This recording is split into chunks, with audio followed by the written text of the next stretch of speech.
Byron, you have coached in Cleveland. If LeBron leaves the Cleveland Cavaliers and he's leaving to go join up with Paul George or going to join up with Paul George and Kawhi Leonard, if you're a Cavs fan, I think he came back, he gave you the city its first major championship in more than 50 years. The buzz around town and sports radio and everything is like, hey, we understand. Yeah. His teammate didn't know the score during the game in the finals. I mean, all of that stuff. I'm just saying that there's been some sort of collective room left for him. If he doesn't leave for all of that, if he leaves to go to a team that at least at the end of this wild free agency period doesn't have Paul George, doesn't have a Kawhi Leonard, and yes, as Kevin and I were just saying, they could add pieces down the road, but at least initially, it looks like you're going to just this young Lakers team. Are people in Cleveland, do you think, going to feel like, oh, well, he's just leaving to leave at this point? Do you think there will be a different feeling toward him, or do you think he'll still have that room, kind of? I think he'll still have that room, Rachel. Like you said, he came back under a lot of backlash when he left Cleveland the first time.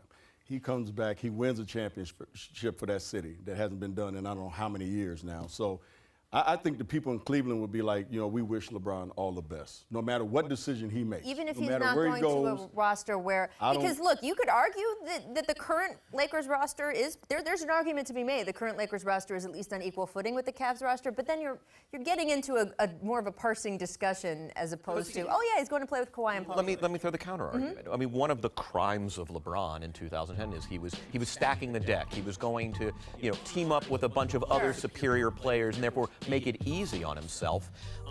So I mean, this time it would be just a different kind of personal and professional pursuit. The other thing is, we forget the optics in 2000. There was LeBron's elbow, the idea that he hadn't achieved his full individual potential, which therefore doomed his team. Right. There is nothing in his recent postseason body of work. I mean, the man has put the franchise on his back. Yeah. They can't begrudge that his personal failures translated to a team failure, which was the interpretation in 2000. Right, well, that's certainly true. There's no question about that. And again, you know, we'll have to see how this develops. If, in fact, he comes to the Lakers. If, in fact, he comes alone. He's coming. We will see. Again, everything is still out there. It's still, until he makes the decision, he hasn't made the decision. Right. And it's funny, I remember, we just flashed up 2010.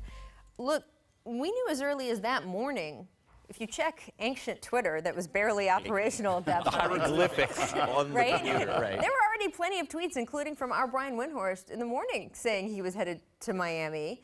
And yet when everyone got in front of that TV, there was still, well, is he really going to say it? Is it going to come out of his mouth? Even Dwayne Wade, who was like at a watch party at a steakhouse in Miami on the beach, was like, I still needed to hear him say it, even though, of course, they had all these conversations. So the possibility is still there. It is trending toward LA. I think it is hard to be following all of this and not feel like it is trending toward Los Angeles. Yeah, and the opt-out, I don't want to read too much into it because, again, he could, as you said, he could always do the one-on-one.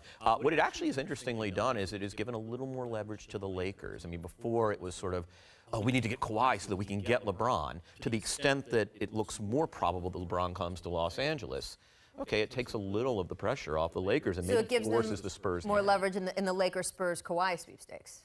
That's interesting. And you know, maybe kicks the can down the road in Kawhi.